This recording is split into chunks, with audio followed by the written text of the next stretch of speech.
ఆ కుటుంబానికి చాలా దగ్గరగా ఉండేటువంటి వ్యక్తులు. వైఎస్ కుటుంబం అంటే చాలా దగ్గరగా రాజశేఖర రెడ్డి గారిని చూశారు. మీరు ఇంకా చెప్పాలంటే విజయమ్మ గారితో కూడా చాలా మంచి సన్నిహిత సంబంధాలు ఉన్నాయి. పార్టీకి సంబంధించి వ్యవహారాలకు సంబంధించి కావచ్చు, కుటుంబానికి సంబంధించి ఇలాంటి ఇబ్బందులు వచ్చినప్పుడు, లేదంటే పార్టీకి సంబంధించి కావచ్చు, లేదంటే విజయమ్మ గారి దగ్గర నుంచి రావచ్చు, ఎలా ఉండేది ఆ రిసీవింగ్ అంతా? ఆమె పార్టీ గురించి కానీ కొడుకు గురించి కానీ ఏమైనా మాట్లాడతారా మీతో ఎప్పుడన్నా కలిసినప్పుడు? కానీ ఏమన్నా ఎలా ఉంది పార్టీ ఏంటి? బాగున్నారా అవన్నీ మంచి చెడు అన్నీ అడుగుతుంది. ఆమెకు అన్నీ తెలుసు. పెద్ద ఆయనతో తిరిగింది. ప్రేమ ఆప్యాయతకి మారుపేరు ఆమె. ఎవరన్నా ఇబ్బందుల్లో ఉన్నారంటే కూడా అప్పుడు రాజశేఖర రెడ్డి అన్న గారు ఉన్నప్పుడు హెల్పింగ్ నేచరే. ఎప్పుడు పోయినా ఏదైనా తన వంతు సాయం ఏదున్నా కూడా చేసే పరిస్థితి. చాలా మంచి వ్యక్తి. కాబట్టి రాజశేఖర రెడ్డి అన్న గారు కూడా అంత 30 ఏళ్ళు ఎక్కడ తిరిగి కష్టపడినా కూడా ఆమె సపోర్ట్ కూడా ఉంది. కాబట్టి ఇంట్లో మామూలు చెప్తారు కదా, ప్రతి పురుషుడు వెనక ఒక స్త్రీ ఉంటుందని, అట్లా ఆమె కూడా ఫుల్ ఫ్లెడ్జ్ గా సపోర్ట్ చేసింది. కాబట్టి అంత ఎదగలిగినాడు. ఇప్పుడు మన సార్ కూడా భారతమ్మ గారు వాళ్ళు ఆయన తిరిగే పాదయాత్ర కావచ్చు, ఇంకోటి కావచ్చు, కష్టానికి సపోర్ట్ ఉంటుంది. ఏ వ్యక్తి అయినా ఒక స్త్రీ ఉంటది. విజయమ్మ గారు కూడా అవుట్రేట్ గా రాజశేఖర రెడ్డి అన్నకి అదే ప్రేమ కొడుకు మీద ఉంటది కదా. ఉంటది డెఫినెట్ గా. ఎవరికి లేకుండా ఏమి ఉండదు. అడుగుతుంటారు మంచి చెడు, బాగున్నారా, బాగుండాలా, చేయాలా అని. ఏ తల్లి అయినా కొడుకు బాగుండాలనుకుంటారు. ఆయన రాజశేఖర రెడ్డి అన్న గారి ఆశయాలు ఫుల్ఫిల్ చేయాలనేది కూడా ఉంటది. మా ఆయన చేసిన పోయినవి మిగిల్చినవి ఏమన్నా ఉన్నా నా కొడుకు ద్వారా ఫుల్ఫిల్ కావాలనేది ఉంటది డెఫినెట్ గా. అంటే పార్టీలో కొంత గ్యాప్ వచ్చింది ఆమెకి, ఏదో ఇంటర్నల్ గా మీడియా విభేదాలు ఇవన్నీ చూస్తున్నాం కదా. సో అలాంటి ఏమన్నా సాల్వ్ చేసి అలాంటి ఏమన్నా అయ్యే పరిస్థితులు ఉన్నాయా? డెఫినెట్ గా సాల్వ్ అయితే ఇంటి రక్త సంబంధము సాల్వ్ కావనే పరిస్థితి ఏది ఉండదు కదా. కొంచెం టైం బాగలేనప్పుడు, బ్యాడ్ టైం అప్పుడు కొంతమంది వ్యక్తులు చెప్పే మధ్యగా ఏదో అవి చెప్పి గ్యాప్ పెంచడం వాళ్ళు కొంతమంది ఉన్నప్పుడు కొంచెం గ్యాప్ ఉంటది. తర్వాత వాళ్ళేమి ఎవరు ఆలోచన లేకుండా ఉండేవాళ్ళేం కాదు. కూతురు కావచ్చు, ఆయన కావచ్చు, వాళ్ళ తల్లి కావచ్చు, వాళ్ళందరికీ లోక ప్రపంచ జ్ఞానం ఉంది. కాబట్టి అదేం పెద్ద సమస్య కాదు, సాల్వ్ అవుతుంది. అంటే రాజకీయంగా ఎక్కువ ఇబ్బంది జరుగుతుంది కదా. టీడీపీ వాళ్ళు దీన్ని ఎక్కువ ఎలిగేషన్స్ చేయటము, తల్లిని మోసం చేశాడు, చెల్లిని మోసం చేశాడు అని పదే పదే మాట్లాడటం, అది రాజకీయంగా ఇబ్బంది పెడుతుంది కదా. ఇప్పుడు తల్లిని మోసం చేసినాడు, చెల్లిని మోసం చేసినాడు అని ప్రతిపక్ష పార్టీ అవతల పార్టీలు ఏదున్నా కూడా ప్రతి చిన్న దాన్ని కూడా భూతద్దంలో వేసి చూపిస్తాయి.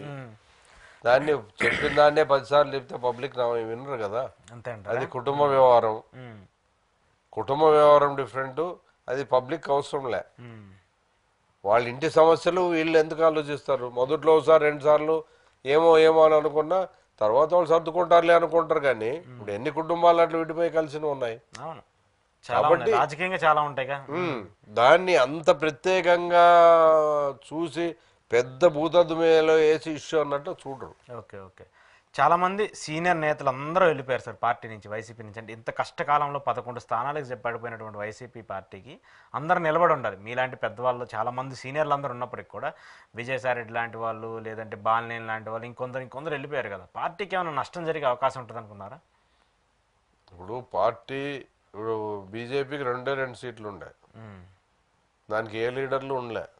మరి ఈరోజు ఇది 3rd టైం సెంట్రల్లో రావడం, అవునా కదా చెప్పండి. కాబట్టి క్యాడర్ మోస్ట్ ఇంపార్టెంట్. లీడర్ కంటే క్యాడర్ ఇంపార్టెంట్. పార్టీ క్యాడర్ ఎంత బలోపేతంగా ఉంటే ఆ పార్టీ అంత డెఫినెట్గా బలంగా ఉంటుంది. ఇప్పుడు నేను పోయినానులే, నేను పోతే అందరూ పోతారు, నేను వస్తే అందరూ వస్తారు, కొద్దిమంది లీడర్లు ఉండొచ్చు స్టేట్లో, వాళ్ళు పోతే కొంత పర్సంటేజ్ పోవడం అనేది. కానీ వాళ్ళ వ్యక్తిగత విషయాల వల్ల ఎందుకు పోయినారో మాకు తెలియదు. కాబట్టి వాళ్ళు పోతేనే పార్టీ అంతా అయిపోతుంది అని వాళ్ళు అనుకోరు, పోయిన వాళ్ళు కూడా అనుకోరు. నేను పోతే పార్టీ వీక్ అయిపోతుంది, ఇంకా అసలు ఈ పార్టీ ఉండదని వాళ్ళు కూడా ఏమి అనుకుని పోయిండ్రు. వాళ్ళ వ్యక్తిగత కారణాల వల్ల వాళ్ళకుండే గ్యాప్ వల్ల వాళ్ళు పోయి ఉండొచ్చు. అంత మాత్రాన పార్టీకి లేకుండా ఉండదు, వీక్ అయిపోతుంది అనేది. జగన్మోహన్ రెడ్డికి ఏం కాదు. జగన్మోహన్ రెడ్డి ఒక మహాశక్తి, అంతే అంటారా? ఆయన ముందు ఊరికి ఎన్ని కుప్పిగంతలు వేసినట్లు ఉంటుంది. ఆంజనేయ స్వామి ముందు కుప్పిగంతలు వేస్తామో మేమంతా, అట్లా వేసినట్లు ఉంటుంది. ఆయనే ఒక ప్రభంజనము. ఆ ప్రభంజనములో ఇంకా మా లాంటి చిన్న చిన్నవన్నీ ఏమైతే చెప్పండి. రాయలసీమ అంటేనే ఒక బాగా స్ట్రాంగ్నెస్ ఉండే పార్టీ ఏ పార్టీకైనా. అలాంటిది వైసీపీకి ఇంకొంచెం ఎక్కువ డిమాండ్ ఉంటుంది అక్కడ రాయలసీమలో. అందులో అనంతపురానికి సంబంధించి ఇంకా అది వేరే అన్ని క్యాడర్ ఎక్కువ ఉంటుంది. కానీ ఎందుకు పార్టీకి అంత డ్యామేజ్ జరిగింది రాయలసీమలో? అదే ఈ క్యాడర్కి లీడర్కి గ్యాప్ రావడం వల్ల మెయిన్. ఇప్పుడు మా నాయకుడిని కలవలేకపోవడము, మా సమస్యలు చెప్పాలనుకుంటే కింద స్థాయి వాడు మాకంటే ముఖ్యంగా ఆయనకు చెప్పాలనుకుంటారు. ఒక రకమైన క్యాడరు, మేము ఆయన్ని కలిసి శంఖంలో వస్తే తీరుతాం. శివరామరెడ్డితో చెప్తే మనకు సాటిస్ఫాక్షన్ ఉండదు.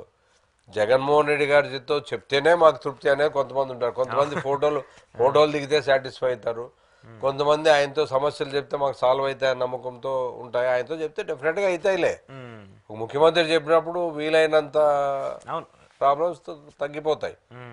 అది ఆ గ్యాప్ కూడా మధ్యలో మమ్మల్ని కలువనివ్వలేదే, మమ్మల్ని పట్టించుకోలేదే. మా గౌరవం మొదట్లో ఇంత ఇది ఉండేది. ప్రతి కార్యకర్త నేను లీడర్ని కలాలనే ఆలోచన రాజశేఖర రెడ్డి అన్న గారు ఉన్నప్పుడు లేదు. అది ఓ రకంగా కలిస్తే చాలు, ఒక రకమైన లీడర్. ఈరోజు కింద స్థాయి నాయకుడితో పాటు పైన వాళ్ళు కూడా కార్యకర్త కూడా కలాలనుకుంటాడు. అప్పుడు అట్లా కాదు, మీరు కలిస్తే చాలే మాకే మీరు ఉన్నారు కదా అంటుండే. ఇప్పుడు అట్లా కాదు, కాలం చేంజ్ అయింది కదా, మేమే కలిసాలా డైరెక్ట్ అంటారు. అది కూడా అందరినీ కలవడం సాధ్యం కాదు కదా. ఆ గ్యాప్ కొంచెం ఉంటుంది. కొంచెం ఈ అఫీషియల్ మీటింగ్ అనుకోవడము, ఇంత టైం ఎక్కువ స్పేర్ చేయకపోవడం కూడా కొంచెం ఇబ్బందిగా ఉండొచ్చు. దానివల్ల ఈ గ్యాప్ వచ్చి ఉంటుంది. ఎందుకంటే ప్రతి దగ్గర లీడర్షిప్ ఉంటుంది. ఆ లీడర్ కింద వాగ్దానం చేసి ఉంటాడు. ఇక్కడ చేయడానికి అవకాశం లేదంటే ఫండింగ్ తక్కువగా ఉండడం వల్ల, వివిధ కార్యక్రమాలు ఈ వాలంటరీ వ్యవస్థ అనేది రావడం వల్ల లీడర్లు అడిగేవాళ్ళు లేరు. దానివల్ల కూడా కొంచెం అట్లా ఆ గ్యాప్తో మాతో ఏం పని ఉందిలే అని ఎవరికి వాళ్ళు సైలెంట్ కావడం వల్ల కూడా ఈరోజు రాయలసీమలో ఈ పరిస్థితి. శివరామరెడ్డి గారు ఎమ్మెల్యేగా పోటీ చేయాలని చెప్పేసి చాలా ప్రయత్నిస్తూ వస్తున్నారు. కానీ ఆయన్ని ఎవరు ఎందుకు ఏ శక్తులు అడ్డుపడుతూ వస్తున్నాయి? ఆయనకి టికెట్ రానికుండా చేయడానికా, లేదంటే లేదు శివరామరెడ్డి గారు నేనే ఇంకా బాగా పోటీ చేసి గెలవగలని నమ్మకం ఉండేదానికా? అదే లీడరు అభిప్రాయము. ఆయన ఎవరికి వెళ్ళాలనుకుంటాడు. అందులో మా ఇంట్లో ముగ్గురికి ఆల్రెడీ ఇచ్చినాడు. ముగ్గురికి ఇచ్చినారనే వీళ్ళ ఇంట్లో అందరికి 4 గంటే ఒకే కుటుంబానికంటే ఇంకా కొంతమంది అడుగుతారనే ఇది కూడా ఉండొచ్చు. మరి మీరు చెప్పినట్లు కొన్ని శక్తులు కూడా అడ్డుపడుతుంటాయి. ఎవరి సెల్ఫిష్నెస్ వాళ్ళకు ఉంటుంది. కాబట్టి ఇవన్నీ కారణాలు కూడా ఉంటాయి.